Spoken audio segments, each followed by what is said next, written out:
Grande, perfeito e amado Deus, obrigado, Senhor, pelo dia de hoje, por tudo que já vivemos, segundo a Tua graça e a Tua misericórdia. Obrigado por Jesus Cristo, pelo Evangelho Salvador, Senhor, ter chegado a cada um de nós e a oportunidade de ouvi-lo e responder com obediência aquilo que o Senhor tem confiadamente revelado da Tua vontade para nós.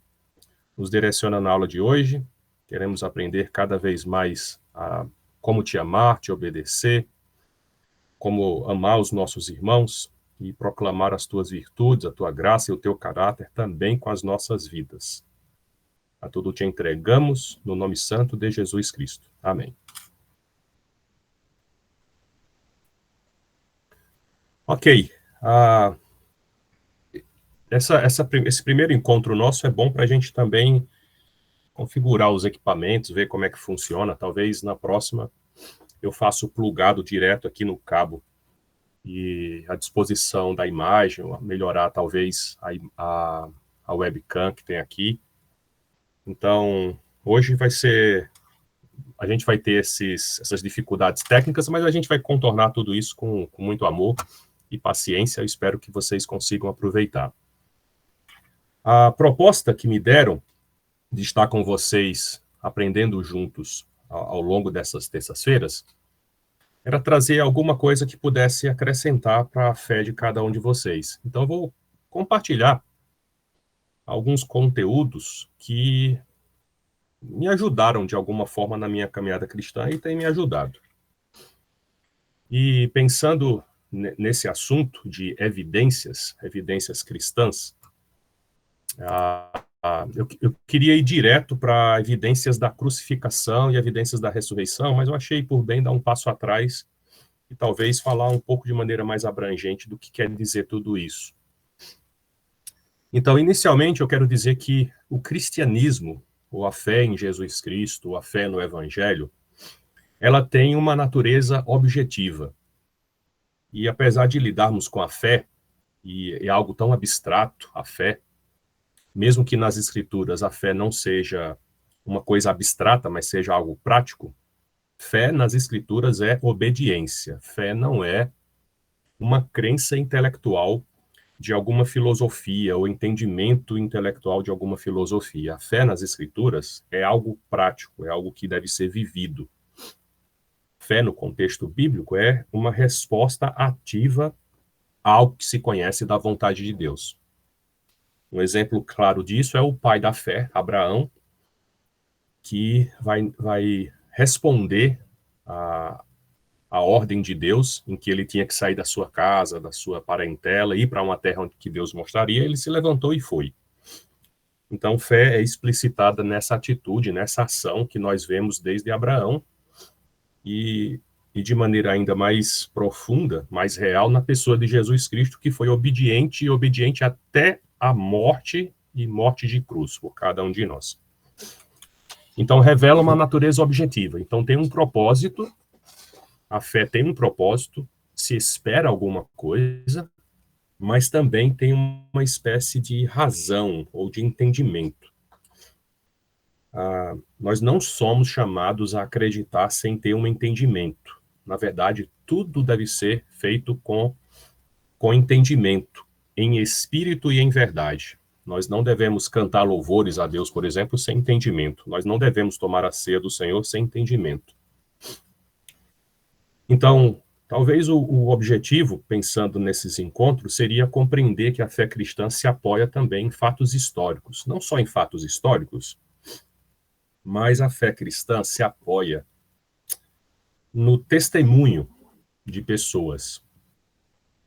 Inicialmente os apóstolos, o testemunho dos apóstolos, mas também no testemunho de outras pessoas que vieram a crer pela eficácia do evangelho. O evangelho é eficaz, o evangelho funciona, ele muda pessoas. E ele não é baseado em sentimentos subjetivos, não é o que eu sinto, como chegou até mim. É sobre a concretude, é sobre a realização, sobre a utilidade e como ele transforma vidas. Então, pensando nisso tudo, Eu queria dizer que quando a gente vai pensar academicamente esses assuntos, ele está debaixo de um guarda-chuva chamado apologética cristã. As apologéticas cristãs, a apologética cristã, já estou vendo que tem um plural errado aqui, que tinha que ter um S depois do cristãs, ou ficar tudo no singular, né? Apologética cristã. Apologética é defesa. Essa palavra apologética é você defender algo. Apologética cristã é a defesa da sua fé, ou a defesa das escrituras. Não que ela precisa ser defendida, mas é uma posição que você toma. Então, a apologética cristã é a disciplina que busca defender, às vezes até racionalmente, a fé cristã, explicando ou justificando suas crenças diante de críticas. Então, é como você se posicionar enquanto está testemunhando aquilo que você acredita. Então, quando você se posiciona testemunhando a favor do que você acredita, ou defendendo a sua fé, você está exercendo essa palavra aqui, apologética cristã. E às vezes a gente vai defender a nossa fé diante de crenças, diante de críticas, diante de dúvidas, diante de visões religiosas, filosóficas. Então, quando alguém não professa a mesma fé que nós e nos indaga a respeito de por que nós nos reunimos a cada primeiro dia da semana, tomamos a ceia, por que nós fomos batizados, quando a gente explica isso de uma maneira organizada, nós estamos defendendo a nossa fé, estamos exercendo isso que seria a apologética cristã. E a apologética cristã, ela se utiliza de evidências históricas e evidências clássicas como uma espécie de ferramenta para construir uma defesa coerente e persuasiva da fé. Essas ferramentas é uma maneira de estruturar o pensamento, o argumento. Às vezes a gente faz isso de maneira espontânea, de uma maneira que a gente nem entende como a gente está estruturando isso. Mas nós pensamos ou organizamos nossas ideias de maneira racional. E mesmo que saia naturalmente ou de maneira espontânea, ela tem uma certa ordem. E ao fazermos isso, nós estamos utilizando essas ferramentas das evidências. E eu falei que tem evidências clássicas e evidências históricas. Por quê? Porque são dois grupos de evidências diferentes. Evidências clássicas, ela não trabalha com a materialidade das evidências em si, mas ela fica no campo das ideias ou dos argumentos. As evidências clássicas, elas se referem a argumentos filosóficos, teológicos, tradicionais, que sustentam a veracidade da fé. Talvez, se vocês tiverem curiosidade disso, ou se na aula, talvez, eu não quero muito abordar essa questão das evidências clássicas, porque ela trabalha com premissas, trabalha com silogismo, trabalha, por exemplo, com argumentos ontológicos, teleológicos, argumentar de que Deus existe, argumentar de que porque nós acreditamos na criação, como foi feita. Então, são argumentos, a evidência clássica baseia-se em argumentos. Enquanto que as evidências históricas, ela trabalha com a materialidade mesmo, com registros documentais, arqueológicos, testemunhais, que corroboram eventos e figuras do cristianismo primitivo. Então, o que a gente tem nas mãos, tratando das escrituras, nós temos um livro, e esse livro é uma evidência histórica, é um documento histórico.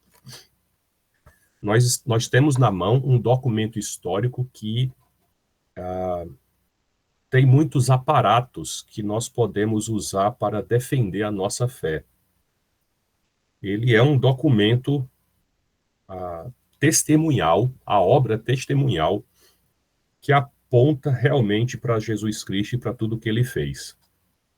E, em comparação com outros documentos históricos, ele sai muito bem, mas muito bem mesmo. Nós temos documentos históricos, por exemplo, a Ilíada, de Homero, ela tem menos evidências do que nós temos, por exemplo, da Bíblia. E os acadêmicos não entram em debate sobre a a veracidade ou não, ou a acuracidade. Acuracidade é precisão, né? Eles não entram em debate sobre a acuracidade ou a precisão dos textos da Ilíada de Homero, por exemplo, mas eles o fazem com relação à Bíblia. Então é outro ponto que críticos que atacam as escrituras, eles os fazem não por caminhos às vezes lógicos, eles fazem por caminhos às vezes morais. Como esse documento, como as escrituras, ela também aponta sobre um estilo de vida, um tipo de condução das nossas vidas, aqueles que não estão propensos a viverem conforme a Bíblia indica, claro que eles vão se opor, não à proposta de vida, mas o documento em si, porque aí desconstrói toda a argumentação.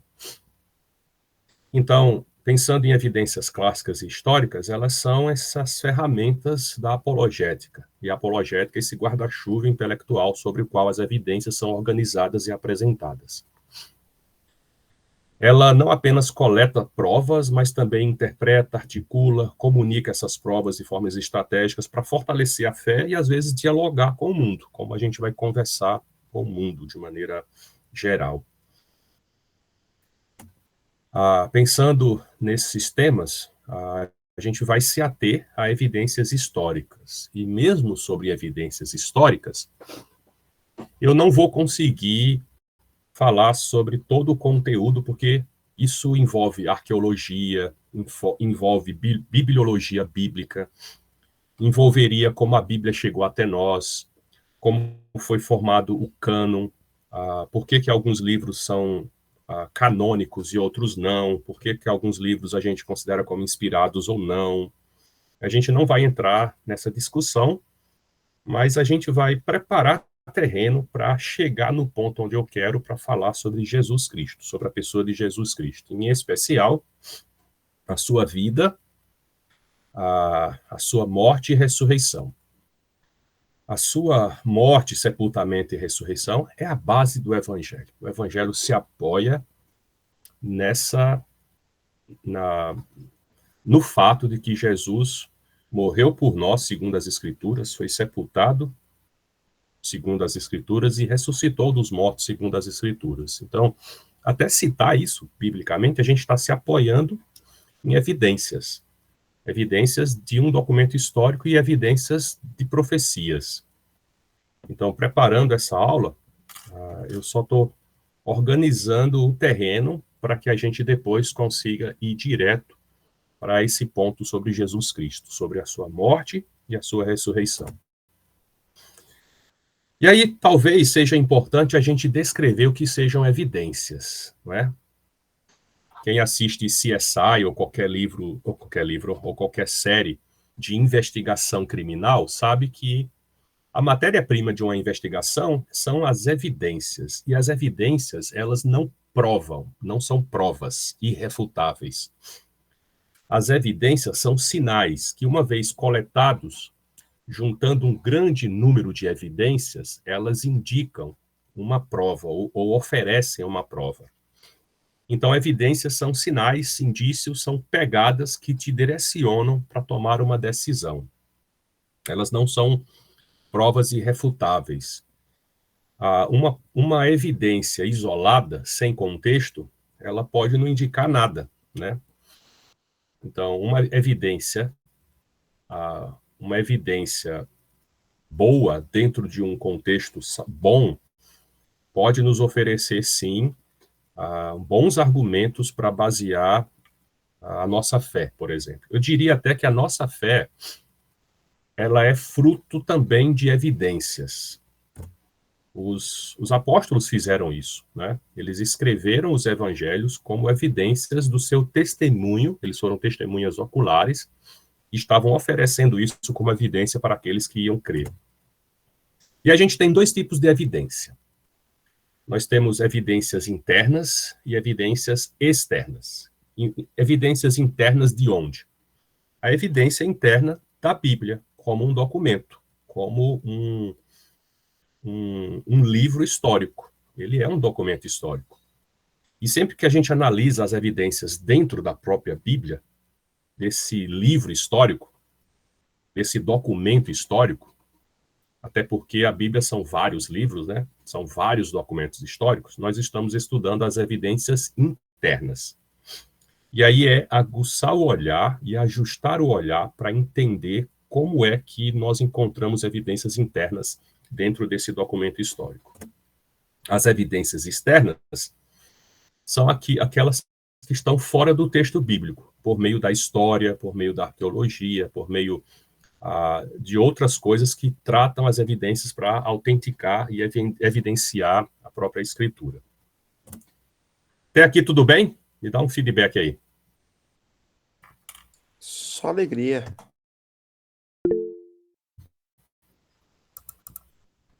Ok. Eu pausei aqui a apresentação para fazer perguntas. Pensando sobre esses pontos, apologética, evidências, pensando nisso tudo, você lembra de alguma situação em que teve que defender a sua fé e baseou em algum desses argumentos ou alguma dessas ferramentas que eu citei aqui?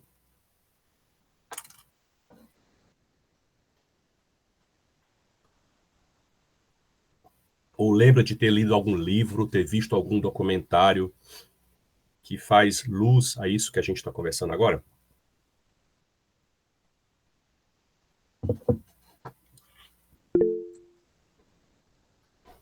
Pois não, Matheus?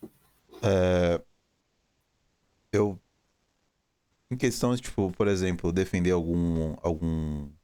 uma ideia que a Bíblia diz, isso é muito utilizado das evidências internas, que são referentes a esse tipo de assunto. Por exemplo, defender a autoridade de Cristo, ou defender, por exemplo, a ideia do batismo. São coisas que são muito utilizadas. Inclusive, também já presenciei, já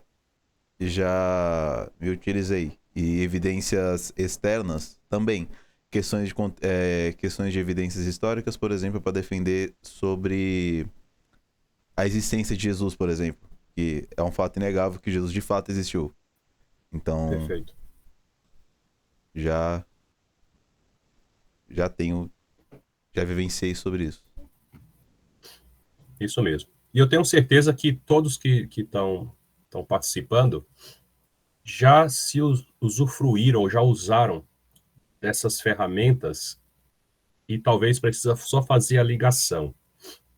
Às vezes coisas simples, por exemplo, quando nós estamos ensinando as escrituras para alguém ou lendo as escrituras para alguém e a gente defende uma doutrina bíblica e usa várias passagens bíblicas, né, de maneira sistemática para mostrar aquela verdade ou apoiar aquela verdade, nós estamos usando apologética dentro das evidências internas. Internamente, a gente está provando ou identificando que aquela doutrina é real e verdadeira.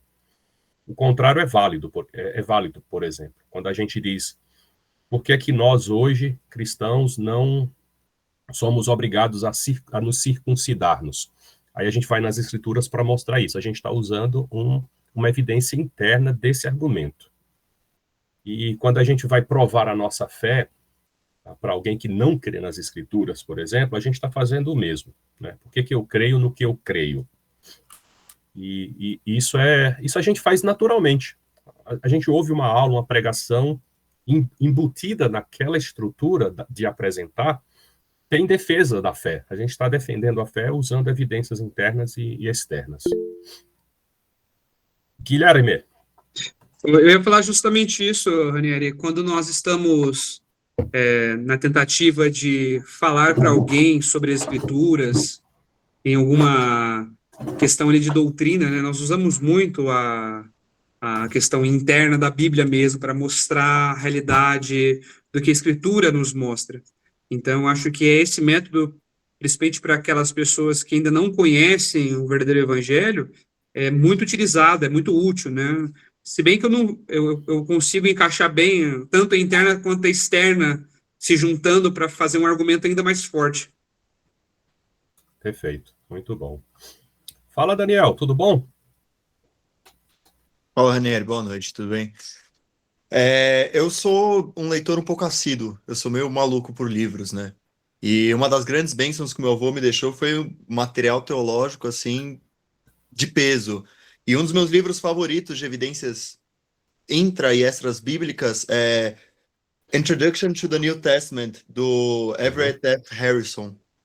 Eu, inclusive, tô com ele aqui do meu lado, porque pode vir a ser útil. E eu já tive que utilizar algumas evidências que a gente tem, por exemplo, do período intertestamentário, para argumentar, para ter uma apologética quanto à não aceitação de deuterocanônicos, né? Porque os católicos, eles usam esse período como se fosse um período válido de revelação bíblica. Enfim, não vou entrar no assunto, mas já me foi muito útil. E recomendo a leitura para quem puder. Perfeito, muito bom. Isso mesmo. Então, quando a gente defende o que a gente crê, já vou dar a palavra para a Carol aqui, nós estamos usando uma estrutura que a gente baseia na fonte bíblica. Isso é científico também. Isso não é... Bom, o pessoal usa isso na academia. Quando você vai fazer um trabalho de conclusão do curso, um paper, sei lá, vai terminar um relatório, sempre tem que ter as fontes. Você está citando essa fonte de quem? Geralmente você cita a fonte de alguém que fez uma pesquisa, investigou aquilo.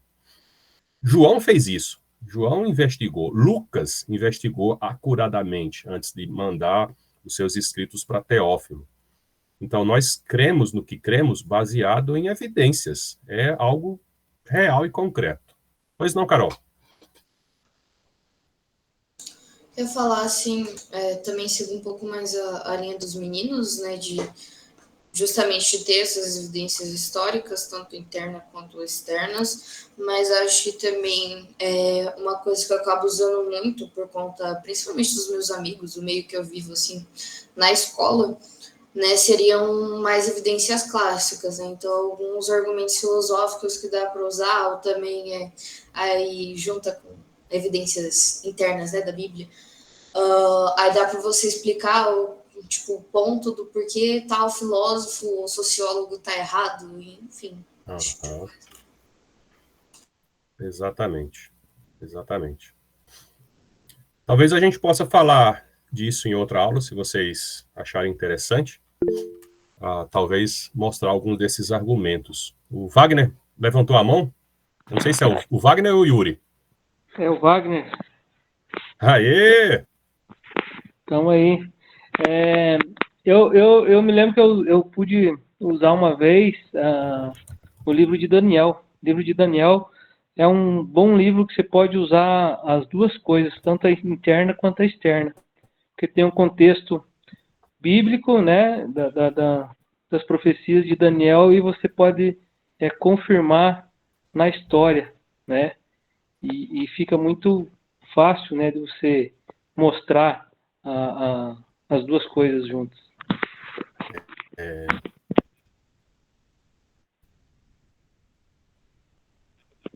Falou? Bem lembrado. E o livro de Daniel, ele faz profecias... Oi? Estou escutando. Ele tinha Não, falado... fechou aqui. Oi? Eu pensei que tinha congelado aqui.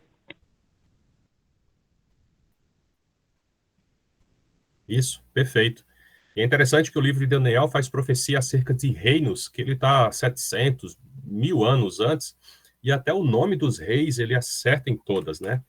E é interessante também. Tem um considerar curso tudo isso. que a gente fez uma vez, que eu peguei lá, acho que do Ebenezer, com o Ted Stewart, né? Acho que é Ted Stewart o nome dele, um americano. E ele dá um curso muito bom. Ele tem uns vídeos dele gravados. É muito bom aquilo lá, muito assim, explicativo, com nomes e tudo mais, que te abre um leque assim para você poder explicar muito, muito bem.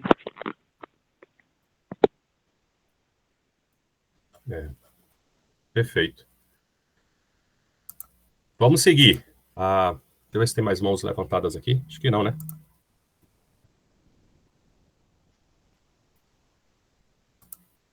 Deixa eu compartilhar minha tela de novo aqui.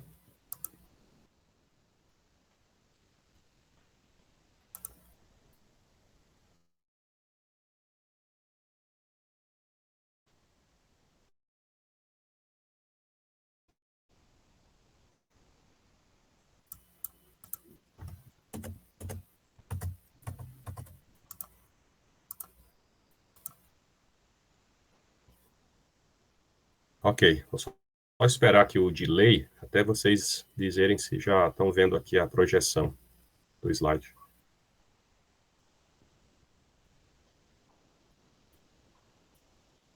Aí, apareceu. Sim, senhor. Alguém? Opa! Então, evidências pegadas e refutáveis, tarará, tarará, ou não refutáveis. Aqui. A palavra de Deus deve ser o padrão para cada um de nós. E deixa eu usar essa passagem de Números, capítulo 15. Eu fiz todos os slides com as passagens bíblicas, e aí quando eu fui ver hoje, por alguma razão eu não tinha salvo.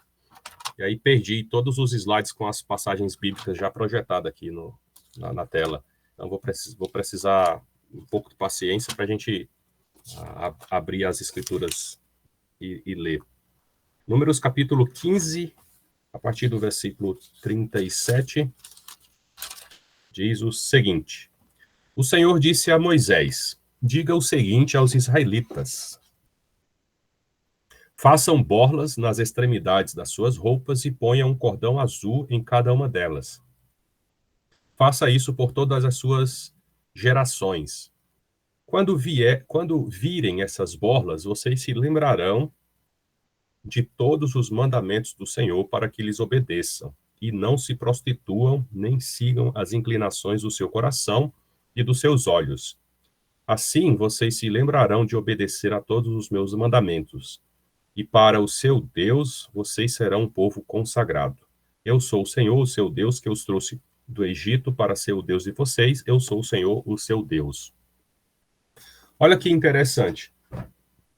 Deus usou um artifício visual, material, para que, quando eles olhassem para suas roupas, para suas vestes, vissem aquelas franjas ou aquelas borlas nas roupas, nas extremidades das roupas, e ao olhar para aquele cordão azul, remeteria a palavra de Deus para que eles se guardassem puros, íntegros e santos enquanto eles estavam lidando no dia a dia. Eles tinham que levar no seu corpo, nas suas roupas, uma espécie de sinal ou uma espécie de símbolo, né? Na verdade, uma coisa azul, uma borla azul, uma franja azul, para eles lembrarem das palavras de Deus. Era um recurso quase que mnemônico, né? Da vontade de Deus.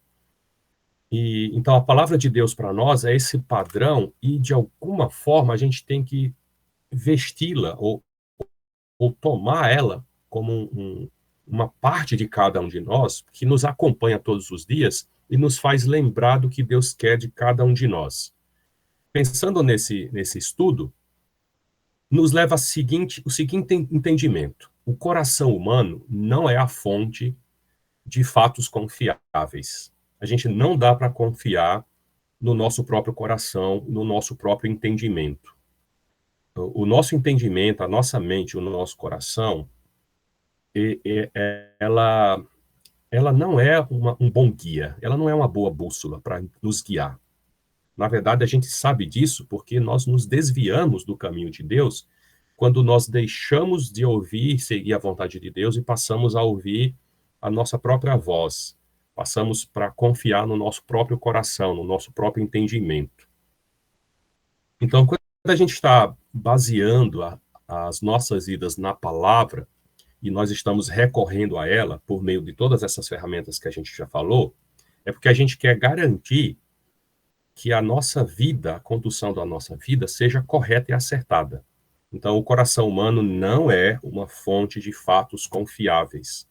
Provérbios 28, 26 vai dizer que o que confia no seu próprio coração é até insensato. A nossa maneira de pensar, a nossa maneira de decidir, tomar a decisão, se ela for fora da direção da vontade de Deus, é mais certo que a gente vai errar do que acertar. Jeremias 17, versículo 9, diz: enganoso é o coração, mais do que todas as coisas, e desesperadamente corrupto. Quem o conhecerá? Provérbios 14, versículo 12. Há caminho que ao homem parece direito, mas ao cabo dá em caminhos de morte. É muito válido isso, é muito válido. Então, até em assuntos como esse, a gente tem que guardar humildade, respeito e confiança de buscar ver a vontade de Deus, inclusive pela maneira que Deus estabelece a sua vontade. Nós vamos começar a andar pela vontade de Deus, mas ver a vontade de Deus como Ele quer, não como a gente almeja. Provérbios 16, 25, há caminhos que parecem direito ao homem, mas afinal são caminhos de morte. Repete isso, né? Muitas pessoas têm dito, o que eu sei é que está certo, o que eu sei é algo que é verdadeiro. Por quê? Às vezes a pessoa baseia no que sente, às vezes baseia numa tradição, às vezes baseia num comportamento. E Deus está afirmando por meio de Moisés, dos provérbios, dos profetas, que essa não é a maneira pela qual a gente determina a verdade. A verdade é determinada por Deus. O ser humano não consegue chegar por si próprio, providenciando ou sendo a fonte da verdade. A verdade é alcançada em Jesus Cristo. A gente tem um exemplo de contexto histórico, que é Lucas capítulo 1, versículo 1 e 2. Na abertura do Evangelho segundo Lucas, ele escrevendo para Teófilo, olha só que interessante como ele faz uso dessas ferramentas que a gente está falando agora. Lucas capítulo 1, versículo 1 e 2, ele diz assim: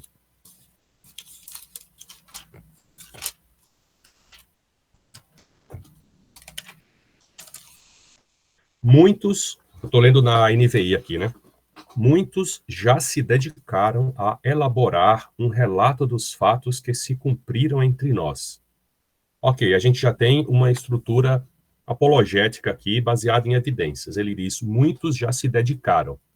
Ele está falando de forma plural que houve um esforço, uma dedicação para elaborar relatos de fatos que se cumpriram, que já era fechado, que já era algo que já tinha sido realizado e era concreto.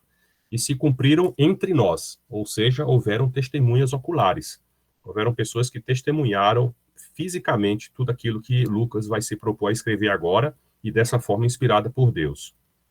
Muitos já se dedicaram a elaborar um relato dos fatos que se cumpriram entre nós, conforme nos foram transmitidos por aqueles que desde o início foram testemunhas oculares e servos da palavra. Eu vou incluir o versículo 3. Eu mesmo investiguei cuidadosamente desde o começo e decidi escrever-te um relato ordenado, ó excelentíssimo Teófilo, para que tenhas a certeza das coisas que te foram ensinadas. Então, a proposta de Lucas é que por meio destes relatos ordenados, acuradamente, que ele investigou e decidiu escrever, Teófilo pudesse ter fé em Jesus Cristo. Então, a fé, ela poderia brotar a partir dessas evidências, desses relatos reais e verdadeiros. Não é algo da cabeça de Lucas. Ele está organizando tudo isso dentro desse contexto histórico para apoiar um ensino do qual Teófilo poderia desenvolver fé. João capítulo 17, versículo 20, parte da oração de Jesus, ele disse, minha oração não é por ele somente, eu também oro por aqueles que crerão em mim, por meio de quê? Por meio da mensagem deles. Então, tinha uma evidência histórica da qual eles iam propagar para que depois as pessoas viessem a crer. João capítulo 19, 35 diz, aquele que isto viu, testificou. O apóstolo João está dizendo, eu vi e testifiquei, sendo verdadeiro o seu testemunho, e ele sabe que diz a verdade para que também vós creais. Então, qual é a base da fé aqui? É a base do testemunho, do relato de pessoas que viram realmente, que presenciaram, que foram alvo ou desfrutaram da realização de todos aqueles fatos. Eles foram alcançados por algo que realmente aconteceu na vida deles. Eles eram provas vivas disso.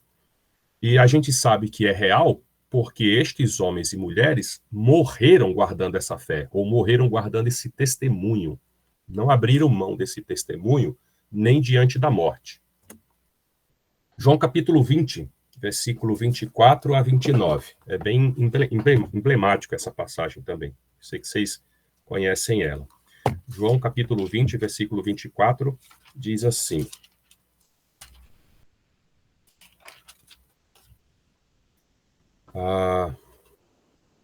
Tomé, chamado Dídimo, um dos 12, não estava com os discípulos quando Jesus apareceu.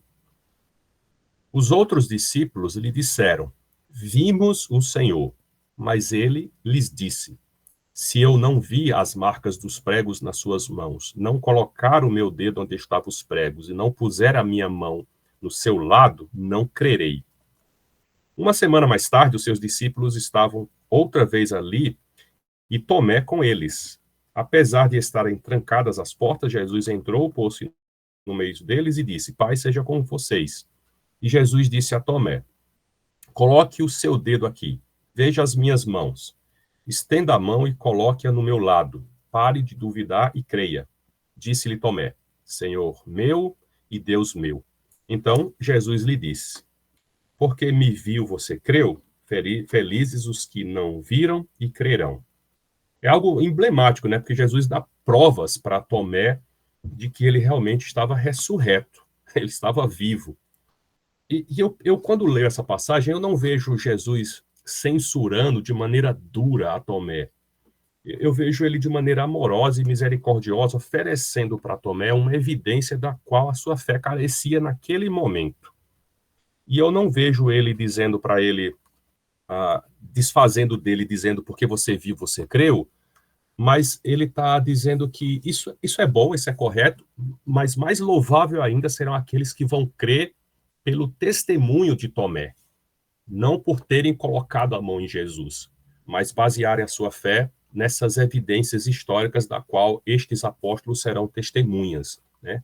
Até a palavra apóstolo tem uma noção com isso, aquele que vai testemunhar, aquele que vai mostrar o evangelho por meio das suas vidas ou por meio das suas palavras, né? E o evangelho, quando foi propagado, era acompanhado de sinais. Os apóstolos realizavam maravilhas e sinais para apoiar a sua mensagem como algo divino. Isso é interessante, porque quando a gente pensa na apologética clássica, que fala sobre, por exemplo, o início de todas as coisas, ou a criação do mundo, e todas essas coisas, a gente tem uma espécie de apelo à razão diante disso tudo. Por exemplo, a gente tem a teoria dos 5 elementos, falando sobre a criação do mundo. E a gente não tem um documento, digamos assim, um documento que a gente, de alguém que teve lá no começo para ver o começo do mundo, não é? A gente tem a narrativa de Moisés, Deus inspirando Moisés para nos descrever a narrativa, e a gente tem o que Moisés recebeu de Deus. Mas, olha, usando a razão, considera a teoria dos 5 elementos para a origem do bolo, né, desse bolo de chocolate.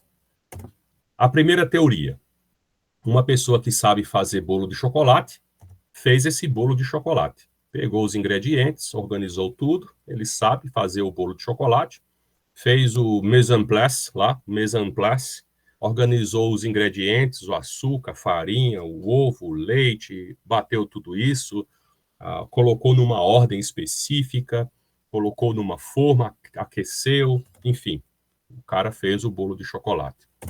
Teoria 2. Um caminhão de supermercado que tinha todos esses ingredientes, ele tinha dentro dele açúcar, ovos, leite, farinha, manteiga, tinha tudo isso, estava lá carregando. De repente ele capotou, explodiu, pegou fogo, e aí quando os bombeiros foram lá apagar e socorrer, eles tiraram de dentro um bolo de chocolate. Então, pensando nessas duas teorias, desses elementos, vamos dizer que são os mesmos 5 elementos para criar o bolo, qual teoria é mais racional? Uma pessoa que sabe fazer bolo fez o bolo, ou os ingredientes, esses mesmos ingredientes no caminhão que explodiu, pegou fogo e o fogo cozinhou esse bolo? Então, essas são as duas visões de mundo que a gente tem hoje. A visão que defende o criacionismo ou a visão que defende o evolucionismo. A gente faz isso de maneira orgânica quando a gente responde a essas coisas. Mas tem pessoas que defendem essa ideia de uma maneira apaixonada por uma razão. É mais uma questão volitiva, de vontade, do que de razão. E quando alguém defende de maneira tão passional essa ideia evolucionista para a criação do mundo, ou qualquer coisa do tipo, retirando Deus da equação, é porque talvez dentro do cerne dele tenha uma vontade de não querer se submeter depois ao que Deus fala. Porque se chega à conclusão de que isso é oriundo da vontade de Deus, ele vai ter que depois lidar com se submeter ou não a essa vontade. E a história da vida é mais ou menos assim. A gente tem evidências, a gente tem pegadas, tem sinais, tem indícios que apontam para uma origem divina. E essas pegadas, esses indícios e esses sinais, eles chegam num ponto de encruzilhada que você vai ter que tomar uma decisão. Se submeter a esse Deus criador e viver conforme ele quer para a sua vida, ou negar completamente esse Deus e todas as propostas que ele tem descrita para cada um de nós. Porque olhar para o monte, acho que esse é o Monte Rushmore, alguém me ajuda a lembrar o nome desse monte aqui dos presidentes? Monte Rushmore? Rushmore. Isso mesmo. Pronto. Olhar para essa obra aqui e pensar que foram milhões e milhões de anos, a chuva e o vento erodindo essa rocha para criar perfeitamente a imagem desses 4 presidentes, não faz sentido para mim. Claro que é alguém muito inteligente, com muito esforço, ao longo de anos, foi lá e esculpiu essa rocha baseada num projetista. Olhar para isso aqui, a gente até pode dizer que sim, foi a erosão, o vento, a água, a chuva. Mas esses elementos ainda em si têm uma complexidade por trás disso tudo, para chegar a esse modelo. Tem vida aqui dentro, tá, disso tudo. Ao olhar para esse motor aqui, a gente vê que tem uma engenharia envolvida, tem uma mente envolvida, um propósito. E todas as coisas criadas, ela tem por trás um propósito. E se todas as coisas criadas têm um propósito, ela tem por trás também um criador ou um projetista. Se tem propósito, tem projetista. Então, por que se admite que essa obra, esse projeto criado, tem um propósito e um projetista, e esse não? Né? Se a gente pega um organismo unicelular que tem movimento, que tem estrutura, tem engenharia em cima, e a gente consegue olhar para isso e dizer, isso foi o acaso, mas esse aqui foi alguém que criou. Esse aqui não teve projetista, mas esse aqui teve um projetista. Olhando de maneira assim para essa imagem em 3D, parece que não é algo complexo, mas se a gente pega a estrutura química, orgânica desse ser unicelular, vai ver que é até mais complexo do que isso aqui. Se a gente entende essa complexidade aqui, e aí tem o Michael Behe, que fala sobre a complexidade irredutível. A complexidade irredutível é o seguinte: tem um projeto de engenharia que é essa ratoeira.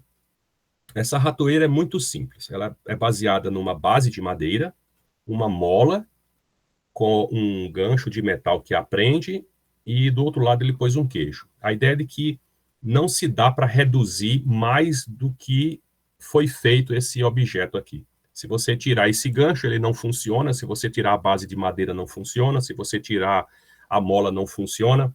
Mesmo que tenha poucos elementos envolvidos para a ratoeira funcionar, se você tirar qualquer um deles, ele não vai funcionar. Não só isso. Se você dispor qualquer um desses objetos que compõem a ratoeira em outro lugar, ele também não vai funcionar. Se essa mola que está aqui no meio for posta por trás da madeira, ela não vai funcionar. Se este gancho que prende se essa alça, né, ou esse gancho que prende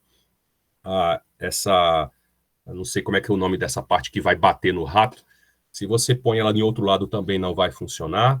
Então, ele está dizendo que esse modelo de engenharia desse objeto não dá para se reduzir mais do que já está aqui, e se você dispõe outras ordens, não dá para também funcionar como uma ratoeira que vai bater e matar o rato. Então, a gente entende que isso teve um projeto, um projetista, teve alguém por trás. Mas aí olhar para isso aqui, a gente consegue... Isso aqui é simples, ó. Complexidade irredutível. Se tirar qualquer elemento ou dispor ele em outra ordem, essa ratoeira não vai funcionar. Esse aqui é o mapa do metabolismo humano. Uma parte do mapa do metabolismo humano. Quem já estudou química sabe aquelas coisas lá nas cristas das mitocôndrias, né? Lembra do ciclo de Krebs, nas cristas mitocondriais? Aí eu lembro. Foi muito chato decorar isso tudo. Sabe aquela coisa dos ATPs, quando se quebra o açúcar para gerar energia? Isso aqui é uma parte só. Ele ainda leva em conta o RNA, o DNA, as proteínas, os lipídios, os carboidratos. Isso aqui é um mapa do metabolismo humano. Assim como a ratoeira, ela tem uma complexidade irredutível. Se você retirar qualquer um desses processos e qualquer uma dessas equações químicas, a gente não vai funcionar como a gente funciona. E outra coisa, se você dispor numa ordem diferente do que está aqui nesse mapa, a gente também não vai funcionar da mesma maneira. Então, olhar para essa ratoeira de maneira tão simples e entender que, mesmo na sua simplicidade, ela tem uma complexidade irredutível e dizer, isso aqui teve um projetista. Mas olhar para isso e dizer, bom, isso aqui foi o acaso, é sem sentido para mim. E existe um motivo por que as pessoas pensam que isso aqui é o acaso e esse aqui teve um projetista. É porque dizer que isso aqui teve um projetista não afeta a vida dela. Moralmente, ela pode viver como ela quiser, que tanto faz como tanto fez. Mas admitir que esse mapa metabólico teve um projetista, vai chegar num ponto em que a vida dela vai ser afetada por alguma direção moral. Ela vai ter que dar razão de por que ela vive do jeito que vive. Conseguem entender o que eu estou dizendo? Sim, senhor. Deixa eu só parar aqui. Parei a apresentação, não? Parou. Parei. Então, o que eu quero dizer é o seguinte, quando a gente para estudar evidências ou apologética, no final, meus irmãos, a gente vai ficar diante de uma decisão. A gente vai ficar numa bifurcação de que ou a gente segue admitindo a existência de um Deus amoroso, justo e que tem um plano para nós, ou negando isso. E se negar isso, também vai ser meio irracional, mas tem consequências espirituais. Então, olhar para as Escrituras e entender que as Escrituras têm evidências que dão base e apoiam a nossa fé, é para chegar num ponto em que a gente precisa estar mais e mais obediente ao autor e consumador daquelas palavras, que vão guiar as nossas vidas e pautar as nossas vidas. A grosso modo, quanto mais você conhece de Deus, quanto mais você conhece da palavra, mais responsável você fica para amá-lo e obedecê-lo. E se algumas pessoas evitam isso, talvez o evitam para chegar no ponto em que eu não sei, por isso eu não sou responsável. Eu não estava sabendo. Me desculpa, eu não estava sabendo. Mas a gente é responsável por também não querer saber. Querer saber nos leva a ficar mais responsáveis e não querer saber também nos responsabiliza. Me fala sobre essas implicações morais, enquanto a gente está estudando sobre esses pontos. O que é que vocês pensam sobre isso? Vocês concordam, não concordam? Quer acrescentar alguma coisa?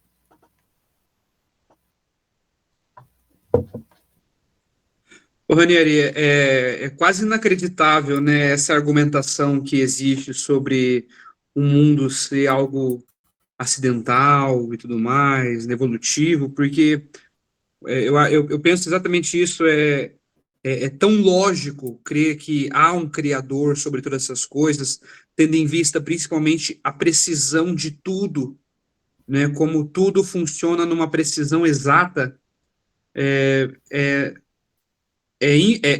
Acho que eu ouvi um cálculo que fazem lá, mas é que no nosso mundo, o jeito que está hoje, era uma fração impossível de acontecer pelo acaso, com tanta precisão, com tanta ordem, assim. é evidente que há um Criador por trás de todas essas coisas, né? E eu acho que cabe muito bem o que você falou, é que admitir isso carrega em si uma responsabilidade de admitir que há um Deus, logo, ou eu serei negligente, ou eu aceitarei na minha vida.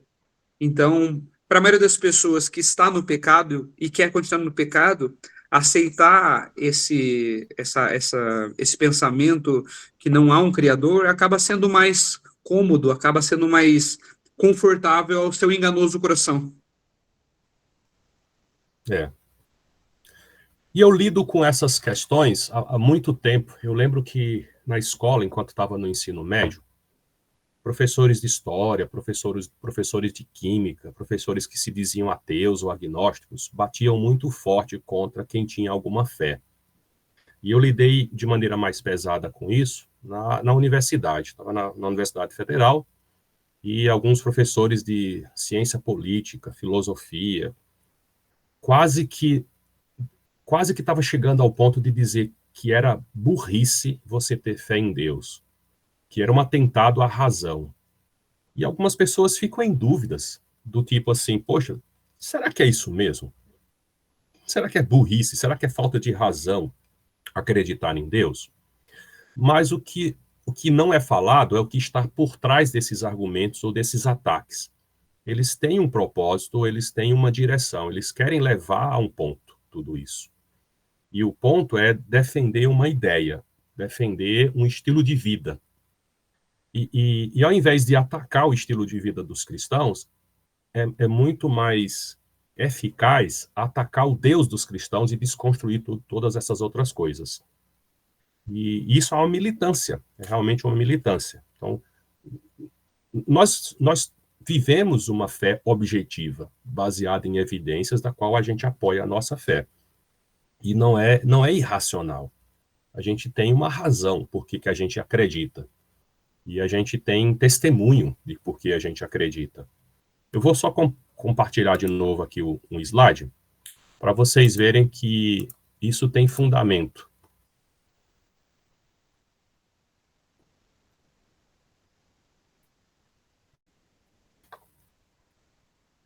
Nós temos basicamente 3 grupos de pessoas quando a gente pensa sobre fé. A gente tem aqueles que acreditam num Deus, e aqueles que acreditam em um Deus ainda pode ser dividido em 2 classes, tá certo? Aqueles que acreditam em um Deus, a existência de um Deus, pode ser chamados de deístas, com D, ou teístas, com T de tatu. Os deístas, com D de dado, acreditam num Deus pessoal, ativo e operante.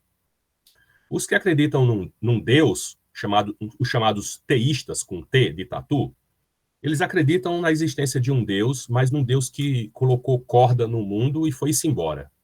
E esse Deus não é possível você ter contato pessoal, ou íntimo, ou relacional com ele. É um Deus que criou todas as coisas, colocou tudo em cálculos, em ordens e equações e leis naturais e caiu fora, e não tem como você ter relacionamento com ele. Então a gente tem os que acreditam num Deus pessoal e os que acreditam num Deus impessoal, os deístas e teístas.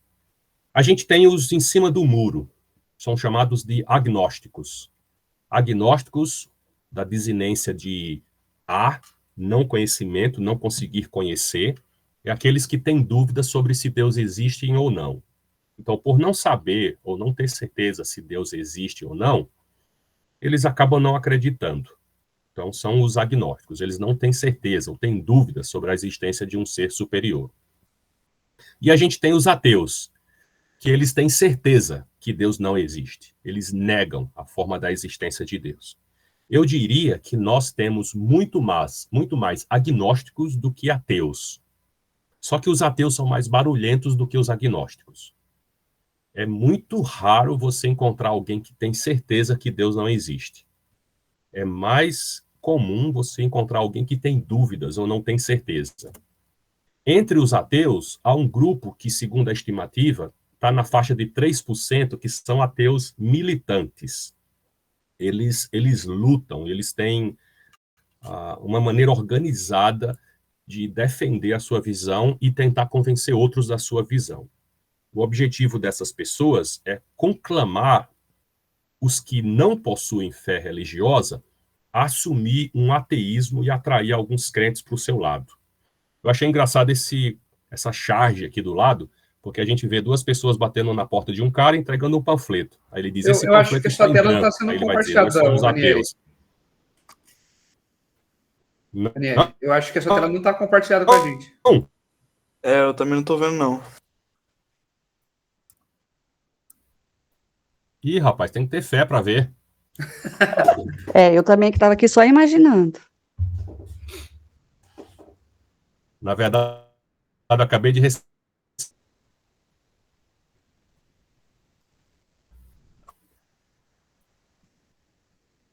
Rapaz, era isso aí que a gente tinha que fazer. É isso aí.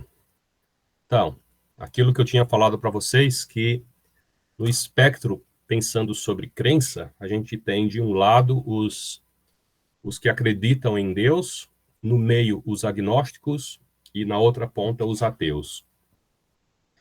E os que acreditam em Deus ainda dividem a ideia de que se existe um Deus pessoal e que é possível ter contato ou comunhão com ele, de um Deus que não podemos ter contato ou comunhão com ele. Então, é um Deus deísta ou teísta. E os agnósticos, aqueles que têm dúvida de acreditar em Deus. Ou não têm certeza, né? Só tem dúvida se há existência de Deus, e os ateus, aqueles que negam a existência de Deus. Passa para mim o próximo, por favor, Guilherme. Essa era a foto que eu ia mostrar para vocês do... Isso aí, ó. Então, a estimativa é que na faixa de 3% da população são ateus militantes, aqueles que são mais ativos no convencimento de que você precisa abandonar suas crenças. E aí a charge que eu tinha falado é essa aí, ó, dos dois homens indo à porta de alguém, como se fosse um testemunho de Jeová, e aí entrega um panfleto, ele diz, esse panfleto está em branco. Aí ele vai dizer, nós somos ateus. Eu achei bem engraçado esse panfleto, essa charge. Né? O que os ateus vão oferecer, pensando sobre crença. Pode passar o próximo, por favor, Guilherme? O psicólogo norte-americano Michael Sherman, diretor da Sociedade dos Céticos, aponta um motivo para o crescimento do grupo dos descrentes, o aumento do irracionalismo. Ué, o Guilherme agora saiu da reunião? Eu sem querer, ele vai voltar já, peraí. Quando não dá certo com você, ele sai da reunião.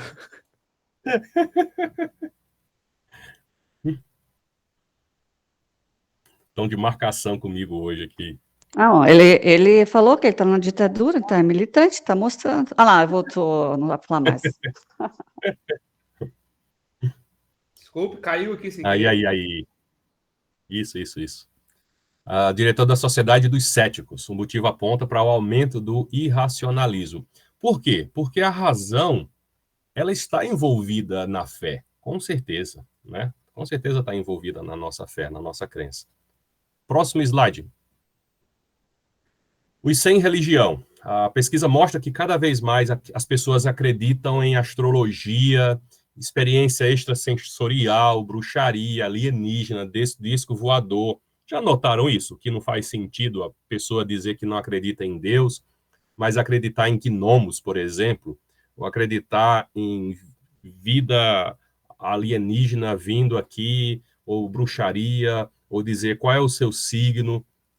Para esse pesquisador, o irracionalismo tem aumentado principalmente por culpa dessa comunicação em massa que é mais vigorosa para apresentar essas ideias do que a nossa tentativa de defender a nossa fé, por exemplo. Eles exploram essas questões. Por quê? Porque a astrologia, a bruxaria, a ufologia, todas essas coisas místicas, de alguma forma, elas não tendem a ferir as questões morais, ou não dizer para as pessoas como elas devem viver. No máximo, você saindo com a cor amarela, é capaz de você encontrar sua alma gêmea. ou sei lá, seus números da sorte é tal, tal, tal. Não diz realmente como você deve tratar o seu amigo, como você deve perdoar a pessoa que lhe ofendeu. E essas questões de cunho de ateísmo, né, do ateísmo, por trás está essa cortina de fumaça sobre como eles devem viver ou conduzir sua própria vida. Veja o próximo slide, por favor, Guilherme. As religiões tradicionais vêm perdendo muito espaço nos últimos anos, o que tem deixado um campo aberto para crenças alternativas como paranormalidade e cultos da nova era. Isso eu peguei essa referência da Veja de 2002. Eu fui ver no censo desse ano, países europeus estão perdendo 40%, 30% das pessoas que acreditam em Deus. Eu vou trazer dados mais atualizados de lugares de reunião na Europa que se transformaram em pubs. Tem uma série na HBO, ou é na Netflix, que fala sobre reformas de casas exóticas. E tem várias dessas casas que estão sendo feitas em antigas igrejas, em antigos prédios de igrejas seculares, assim, de igrejas luteranas, católicas, episcopais, prédios que eram usados para reunião religiosa, usados como igreja, e que hoje em dia eles mudaram o aspecto do lugar, porque a igreja deixou de existir, perderam membros, venderam as propriedades, usaram para residência pessoal, e às vezes para bar, para boate, e a Europa em si acha até meio cafona você acreditar em Deus, acha meio irracional você acreditar em Deus. Veja o próximo, por favor, Guilherme. Richard Dawkins escreveu esse livro chamado Deus, um Delírio, e aí eles tentam linkar a ideia de que se você acredita em Deus, você é um ser irracional, você está delirando. O que vai totalmente contra o que a gente está falando aqui. Que a nossa fé é baseada em evidências, é baseada também na razão, é baseada inclusive no intelecto, baseada numa estrutura de pensamento lúcida, com muita compreensão, com muito mais entendimento do que não crer em Deus. Faz muito mais sentido crer em Deus do que não crer em Deus. Norman Geisler escreveu um livro, Eu Não Tenho Fé Suficiente para Ser Ateu. É um livro que eu até indico. Norman Geisler, Eu Não Tenho Fé Suficiente para Ser Ateu.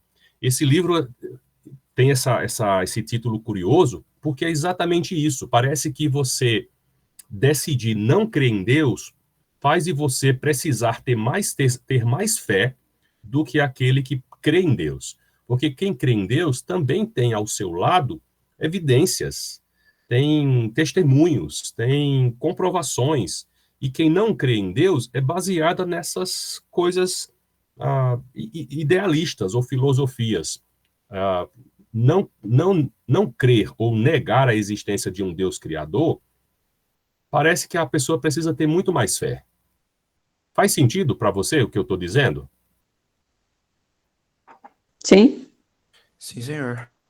Ô, Ranieri, tanto Não é? faz sentido que eu já vi alguns argumentos sendo utilizados que a crença em Deus tira algumas graças da investigação do mundo, por exemplo. Então, quando se crê em Deus, tudo chega na conclusão de que, foi Deus que fez. Mas quando não há esse pensamento, há mais debates filosóficos sobre como aquilo chegou naquela forma final, de como conhecemos hoje. Então, eu já vi algumas pessoas ateias, né, argumentando a respeito de que a crença em Deus é uma preguiça de pensar, sendo que a gente percebe que é totalmente o contrário, né? Esses dias eu fui aventar a ideia de ler sobre física quântica. O mundo muito, muito, muito pequeno. E aí eu comecei a ler sobre a física quântica, sobre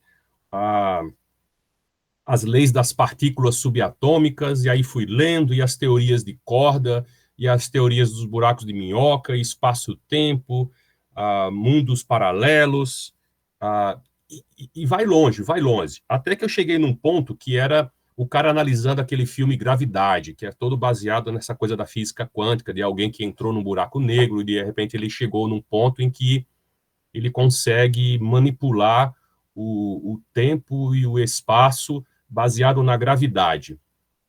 Lembra daquele filme, é Gravidade, né? Que o cara que volta para ajudar a filha e o planeta que está... Interestelar. Hã? Interestelar. Interestelar, é verdade. Gravidade é aquele com Sandra Bullock que a estação espacial é atingida por um meteoro, né? Interestelar, muito bem.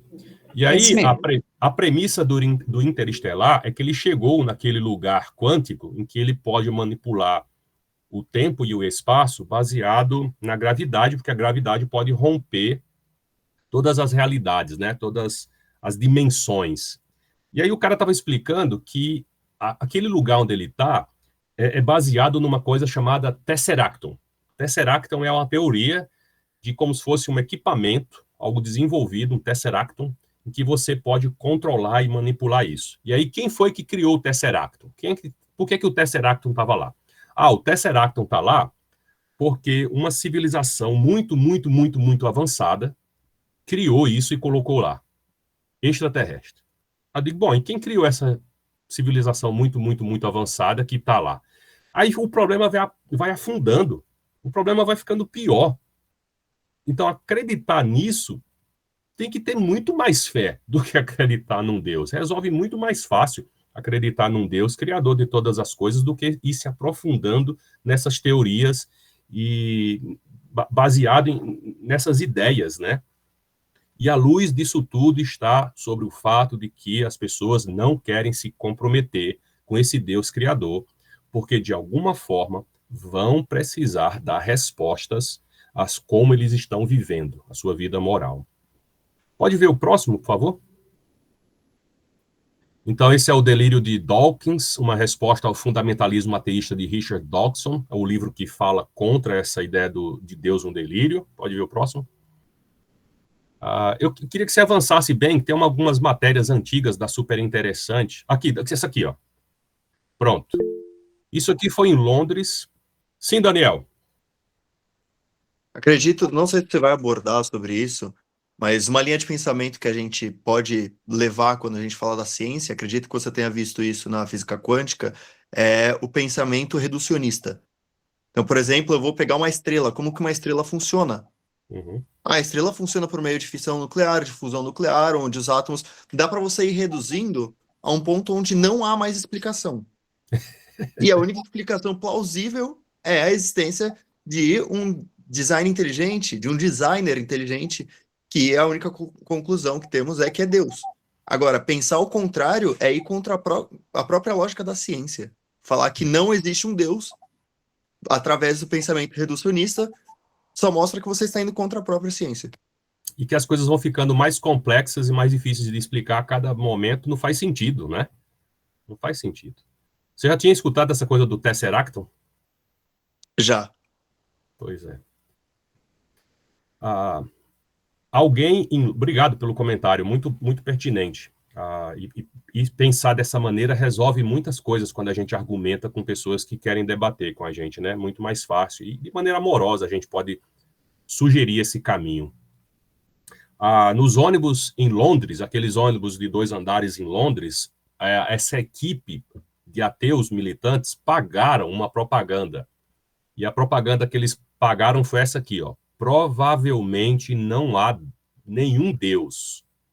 Provavelmente não há nenhum Deus. Agora, pare de se preocupar e aproveite a sua vida.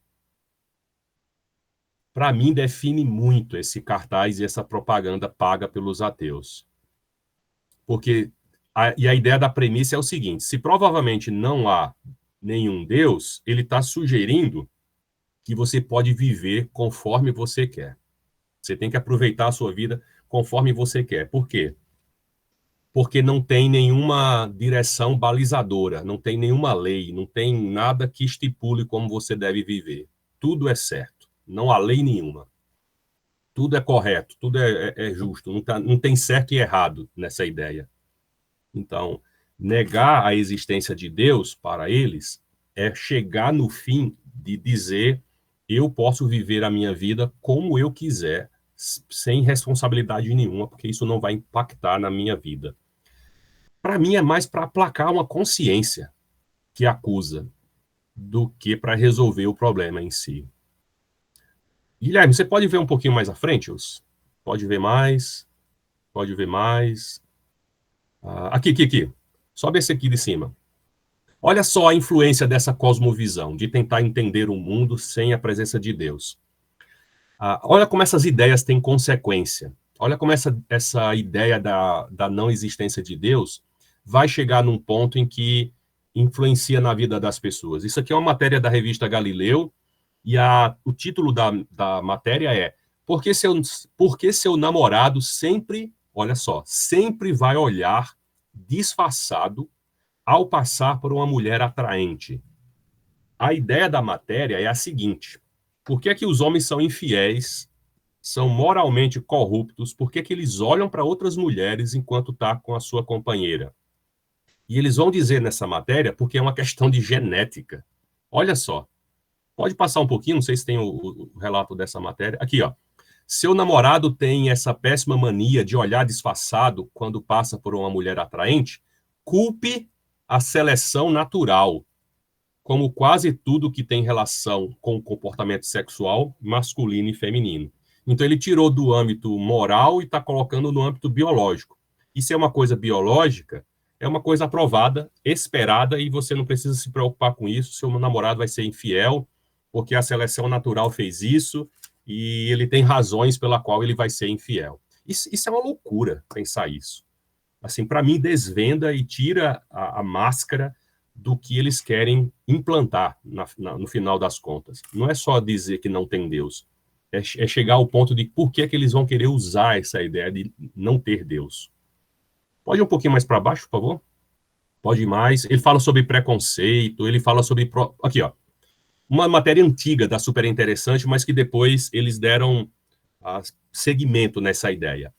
Promiscuidade e infidelidade estão no DNA.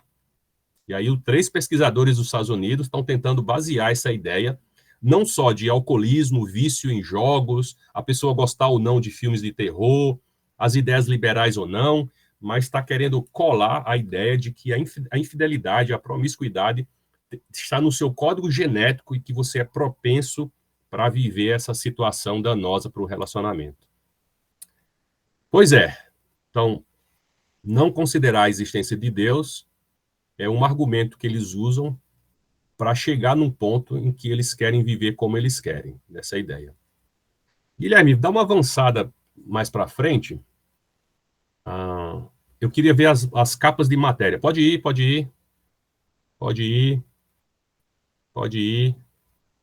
Lá no finalzinho, depois que passar essa coisa toda aqui, tem umas que só tem um monte de capa, assim, de...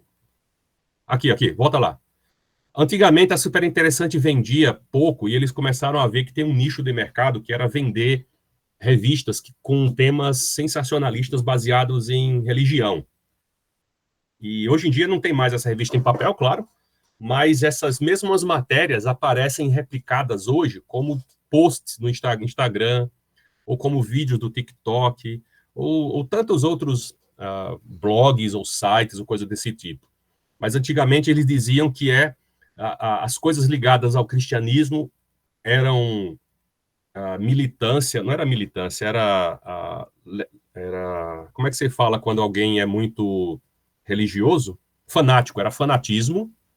Tudo que fosse ligado ao cristianismo era fanatismo, e tudo que fosse ligado à religião espírita, por exemplo, era ciência. Então, quando eles lançavam matérias, tudo que fosse ligado a espiritismo, ufologia, cristais, reiki, tudo era ciência. E tudo que era ligado à religião cristã era fanatismo religioso. E aqui tem uma dessas capas aqui, ó. Ciência espírita. Eles são cientistas e acreditam em espíritos, reencarnação. Agora estão usando o laboratório para provar que tudo isso não é apenas questão de fé, e dizem que estão conseguindo.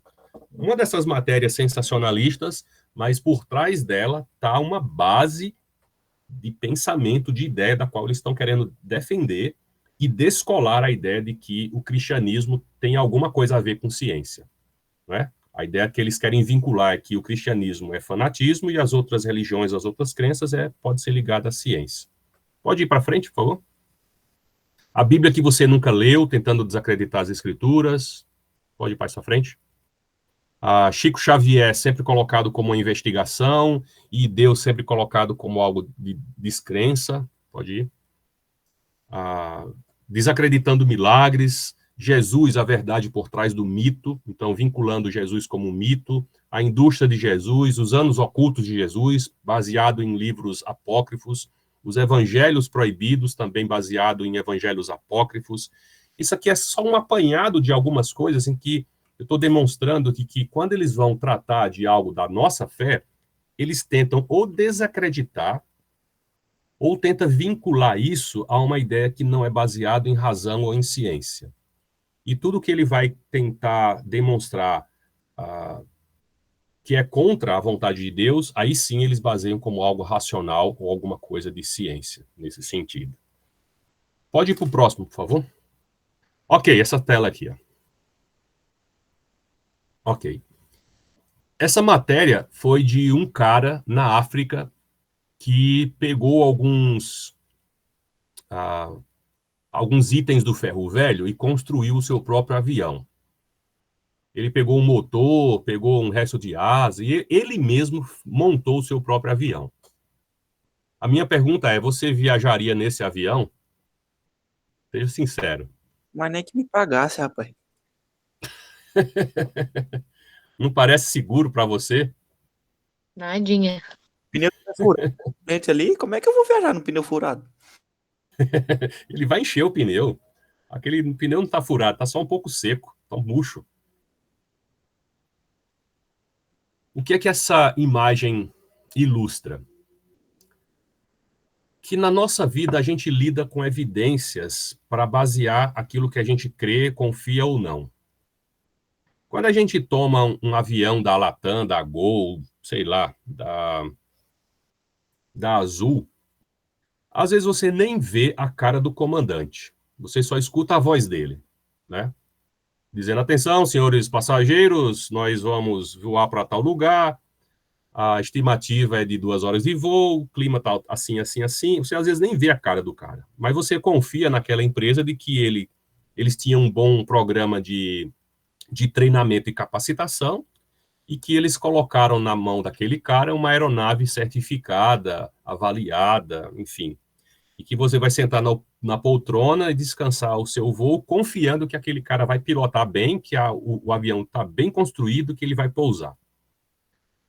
Existe uma necessidade de evidência nas coisas.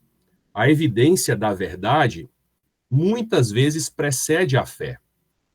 A sua fé, ela veio de uma construção de que você percebeu se aquele ensino era verdadeiro, se as pessoas eram realmente transformadas, se era seguro você crer, se a igreja da qual você faz parte, ela é de acordo com as escrituras, se eles estão vivendo a vontade de Deus conforme a palavra diz.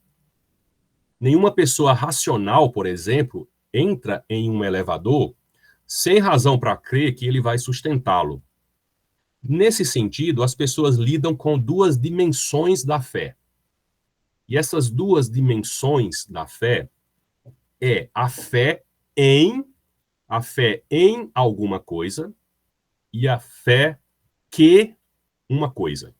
A fé em uma pessoa e a fé em alguma coisa e uma fé que promove, uma fé que realiza alguma coisa. A fé que dá a evidência e a base racional para confiar e estabelecer a nossa fé em. A fé que Deus está fazendo isso, a fé que tal pessoa está falando a verdade, a fé que isso vai acontecer, nos dá a fé necessária em alguma coisa, em realizar alguma coisa na minha vida. Quando a fé que é estabelecida, nós podemos depositar a fé em alguma coisa ou em alguém. Quando você vê que aquela fé produz ou realiza isso, a fé que move, a fé que executa, a fé que transforma, a fé que salva, você começa a desenvolver a fé em alguma coisa ou em alguém. E pensando sobre isso, eu queria apresentar para vocês, nas próximas aulas, a pessoa de Jesus Cristo. Não só o que ele fez, mas quem ele é. Quem ele é e o que ele realizou. E trazer luz para a nossa fé, inclusive para fortalecer a nossa fé, ou apoiá-la mais ainda, para nós testemunharmos com coragem. Nós testemunharmos a fé que nós temos em Jesus com audácia, inclusive. Com vontade de proclamar essa verdade e segurança para dizer, olha, o que eu acredito é real, o que eu acredito é vivo, tem eficácia, tem utilidade. Você pode depositar a sua vida nisso, porque é questão de vida ou morte, não acreditar em Jesus Cristo e nas suas palavras. Então, a gente tem uma necessidade de evidência, e essas dimensões da fé, seja uma fé que ou uma fé em, com certeza, você encontra na fonte verdadeira da nossa fé, que é a palavra de Deus. E ela é baseada em evidências internas e evidências externas. A gente vai até que horas hoje? Só para constar. Até a hora que você quiser, meu amigo. Tá bom. Normalmente vocês fazem 1 hora e pouco, né? Isso. Ranieri, eu queria fazer uma pergunta depois. Pois não, Eliane, pode fazer agora. Tá. Você colocou essas porcentagens, né, dessas pessoas, né, dessas crenças que essas pessoas têm, né? E você acabou de dizer que a fé está nas evidências e que há essa necessidade que é humana de ter essas evidências para depois crer em que e em quem. Então, isso tem ele é um processo. Isso faz parte da nossa natureza também, desse processo de atingir isso. O que você, nos seus estudos, né, e eu vejo assim, porque eu também sou acadêmica, né, antes de ir na Igreja de Cristo, eu fui na minha anterior para fazer várias perguntas, né, para provar daquilo que eu me dediquei até meus 30 anos. Mas quando a gente precisa dessas evidências e coloca isso em detrimento de Deus, de Jesus Cristo, e nós precisamos disso, o que nós que acreditamos nele estamos fazendo ou deixando de fazer para que nós também somos corresponsáveis para que esse número de pessoas que estão desacreditando em Deus e aquelas que chegam a nem vir acreditar em Deus. Sim. O que nós estamos fazendo? Porque não é falta de... não é cultural, muitas vezes, não é social, não é etnia. Um exemplo disso que não é cultural, eu vi um videozinho curto do Jô Soares, quando ele era vivo e mais novo, né, com a Fernanda Torres. E ela falava, ela dizia que ela tinha muito medo de avião, de andar de avião, né, morria de medo. E ela disse assim que ela uma vez, ela andou com a Cláudia Raia, e o Jô falou assim, então você não né, o que você faz, o que você sente, você tem que colocar, ela falou o que ela tinha que fazer, colocar os pés, como se ela tivesse firmeza, mas que ela tinha que andar com a Cláudia Raia. Aí ele falou assim, mas por que com a Cláudia Raia? Ela falou assim, que um dia eu entrei com a Cláudia Raia, e no aeroporto, uma chuva, e ela falou assim, Nanda, pode entrar, porque esse avião não vai cair. esse avião não vai cair.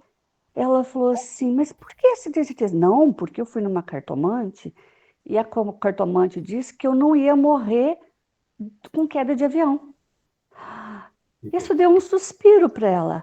Ou seja, aí ela tinha que ou fazer essa tática de ficar segurando o avião com os pés, com aquela força, aquele medo, ou andar com a Cláudia Raia, porque a Cláudia Raia, a cartomante, disse que ela não iria morrer de queda de avião. Então, podia cair a chuva que tivesse, ela estava ali, então com a Cláudia Raia não tinha problema. Então, o quanto nós,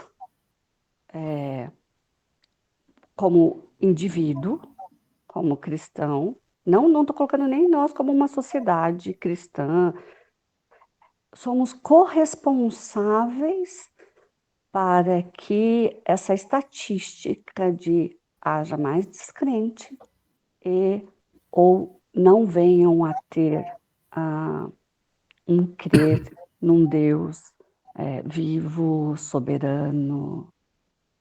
Você tem... É algo assim, quando você começou, você falando essas coisas, você fez essa provocação de que nós temos a nossa participação nisso, não é só nós, por mais que a nossa salvação é individual, mas nós temos uma participação como sociedade. Entendeu? É muito interessante essa sua indagação. Não sei se eu vou ter condições de respondê-la bem, mas nós somos responsáveis por uma parcela das pessoas que não creem em Deus. De que maneira? Existem vários motivos do porquê alguém decide não crer em Deus ou passa a não crer em Deus. Um desses motivos é o mau exemplo dos cristãos, o mau testemunho. Dado que uma das evidências da eficácia do Evangelho é a mudança de vida daqueles que foram alcançados pelo Evangelho, se alguém não está evidenciando essa mudança de vida, ele está testemunhando de maneira errada ou contrária à mensagem que recebeu. Então, existem sim pessoas que deixaram de acreditar em Deus pelo mau exemplo, o mau testemunho de cristãos ou pessoas que diziam crer em Deus. Claro que existem pessoas que não creem em Deus por ignorância, por desconhecimento, por não conhecerem a verdade, acabam não crendo na verdade. Como é que eles vão ter fé naquilo que nunca ouviram? Como é que eles podem ter fé no Evangelho se nunca ouviram o Evangelho verdadeiro e real? E aí vai um outro ponto. As evidências, como a gente está tratando aqui agora, que às vezes precede a fé em Jesus Cristo, elas são como uma muleta ou como uma ajuda para você chegar até crer sem precisar delas. E eu faço uma alusão aos milagres. Os milagres foram necessários no começo da igreja, na igreja primitiva. Uma vez que não tinha a palavra escrita, a verdade não estava completamente revelada, como eles iriam acreditar na palavra dos apóstolos se elas não viessem acompanhadas de sinais milagrosos? Até o próprio Jesus Cristo, para defender a sua identidade como Filho de Deus, trouxe junto de si milagres. E os milagres eram realizados, não era para trazer conforto e alívio em todas as situações desse mundo, porque esse mundo mal traz consigo certos desconfortos. O pecado traz esse conforto. E os milagres que Jesus realizava não era para trazer uma solução definitiva para o pecado. A solução definitiva para o pecado é crer em Jesus Cristo e no que ele fez. Mas os milagres tiravam certas barreiras para que as pessoas pudessem chegar até o ensino de Jesus e crer nele. Então a gente tem 2 pontos aqui. O primeiro ponto é, sim, nós temos no início da nossa fé, no início da nossa caminhada, condições de nos apoiarmos em evidências, e elas nos ajudam a chegar à fé em Jesus Cristo, uma fé que também é racional, uma fé que não é emocional. Mas se a gente ficar dependendo de sempre ter alguma coisa para provar a nossa fé, nós vamos ser imaturos. Vamos ser quase que materialistas nesse sentido. A gente não avança em crer em Deus e se render a Ele. Uma vez que nós já confiamos e temos experimentado confiar em Deus, faz sentido confiar e experimentar em Deus sem precisar que Ele esteja dando prova para a gente daqui para frente, o tempo todo, o tempo todo. Senão eu me torno um Deus, em que me coloco num pedestal e fico exigindo de Deus todas as respostas para todas as minhas dúvidas e só vou crer nele se ele me der todas as respostas claras com relação a isso tudo. Guilherme, volta aquele slide para mim. Depois daquele slide do avião mal feito, tem um outro que eu quero mostrar para vocês o que eu acho que também é um motivo para as pessoas não crerem. Volta lá, depois desse. Aí, ó, esse daqui, ó. Segundo as investigações de George Barna, muitos cristãos nascidos de novo têm dificuldade para defender a sua fé, ok? E ele chegou a esses dados aqui. Eu procurei dados mais novos, mas não achei uma pesquisa nova com relação a isso. Então, a gente tem dados de 25 anos atrás. Talvez até isso se aprofundou mais. Geralmente, as coisas pioram, elas não melhoram com relação a esses dados. Mas nesses dados dessa pesquisa, ele disse que 31% dos cristãos nascidos de novo pensam que ser uma pessoa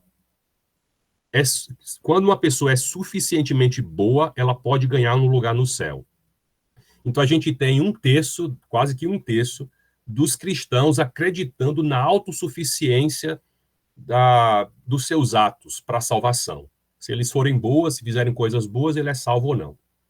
Aproximadamente metade dos cristãos nascidos de novo, 47%, pensa que Satanás não é um ser real, mas é um símbolo do mal.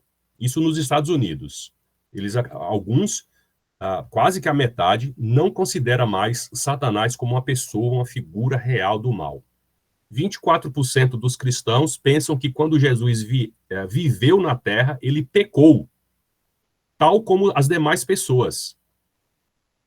E se 24% dos cristãos acreditam que Jesus pecou, como é que ele pode defender a ideia de que Jesus pode nos salvar?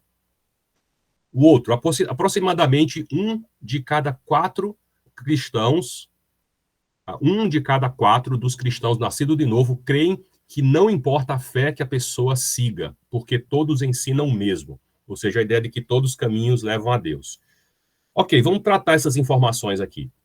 Então, a gente está falando de discípulos de Cristo, a gente não sabe de que denominação talvez geral.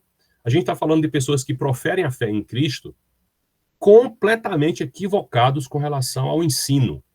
Isso traz muita confusão para quem não é cristão. E como é que eles vão crer e basear a sua fé numa coisa tão confusa como essa? Guilherme, avança um pouquinho mais alguns slides, que eu tenho o próximo. Aqui, ó. Existem vários motivos de por que alguém não crê em Deus. Existem vários motivos. O primeiro motivo é o pecado. O pecado barra a gente de ver a Deus. Até porque, para você se aproximar de Deus, você precisa se reconhecer pecador e reconhecer que você precisa abandonar esse estilo de vida. O pecado nos separa de Deus. Um outro motivo é a conveniência. É muito mais fácil você viver no pecado do que se submeter à vontade de Deus. Outro é o preconceito. Conceitos pré-concebidos. E você não abandona certos conceitos prévios, às vezes, para chegar até a fé original em Deus. Algumas pessoas não abandonam isso. Guardam com unhas e dentes aquilo que acreditam, mesmo que não seja real. Às vezes seja tradição, seja pensamento equivocado. Um outro motivo da descrença de por que alguém não crê em Deus é o orgulho. Às vezes, algumas demandas materiais. Um desses exemplos é o jovem rico.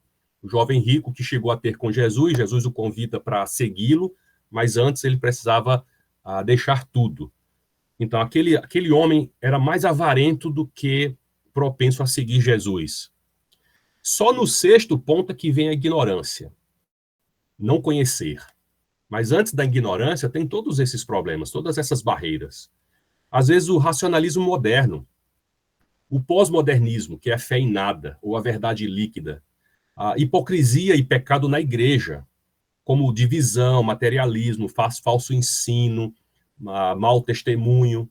E ponto 10, apelo das religiões mundiais a descrer em Cristo para crer nessa outra coisa.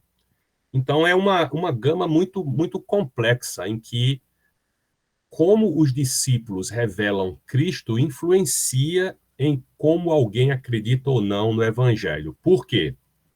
Porque cada um de nós somos ferramentas de Deus para evidenciar o seu ensino. Nós somos evidências externas das Escrituras. Nós olhamos para as Escrituras procurando evidências internas, procuramos em documentos históricos e na arqueologia evidências externas, mas descuidamos de que nós também somos evidências da eficácia do Evangelho para poder alcançar outras vidas. É o que o Senhor já fez em cada um de nós, que revela o seu poder para chegar até os descrentes. E por que isso? Porque o Senhor Jesus organizou a sua mensagem para pessoas caídas e quebradas, uma vez transformadas, possam ajudar outras pessoas caídas e quebradas a chegarem na transformação. Se Jesus quisesse, ele poderia ter guardado o seu evangelho por meio de anjos. E ao invés de serem pecadores remidos pregando o evangelho, Deus poderia fazer com que anjos pregassem o evangelho. Mas ele não fez isso. Ele nos usa cada um de nós como pessoas que foram alcançados pelo evangelho para alcançar tantos outros pecadores para receber a redenção. Por isso que nós devemos fazer isso com compromisso, dedicação e com fidelidade, porque nós somos evidências vivas da vontade de Deus e como ela atua nesse mundo. E aí é com essa fala que eu vou terminar a aula de hoje. Quase 2 horas de conversa, vocês estão me aturando. Eu agradeço demais por vocês terem paciência de me ouvirem aqui. E espero que tenha feito sentido, de alguma forma, o começo da aula. Nosso prazer, meu irmão. Que isso. Alegria. Coisa boa demais. Muito bom. Espero que eu não tenha sido confuso, mas eu espero que eu tenha sido claro e organizado bem a base para a gente chegar na pessoa de Jesus Cristo. Tá bom? Tá ótimo, meu irmão. Muito obrigado. Ótimo. Muito obrigado pela Obrigada, exposição, pela aula. Será que a gente pode orar para finalizar? Sim, pode orar por nós? Liberar a turma. Oro. Oremos. Grandioso Deus, maravilhoso Pai, chegamos novamente em Tua presença, agradecendo por mais um momento onde estamos aqui, ouvindo a Sua palavra e trabalhando a nossa fé nessas evidências, para que ela fique ainda mais firme, e que possamos, Senhor, estar buscando cada vez mais essas evidências, para que a nossa fé esteja em um fundamento sólido. Cuide de nós, Senhor, cuide de cada um aqui, e nos use, Senhor, como essas ferramentas para proclamar a Tua palavra. Em nome do Filho de Jesus, que pedimos e agradecemos por tudo. Amém. Amém. Obrigado, Ranieri.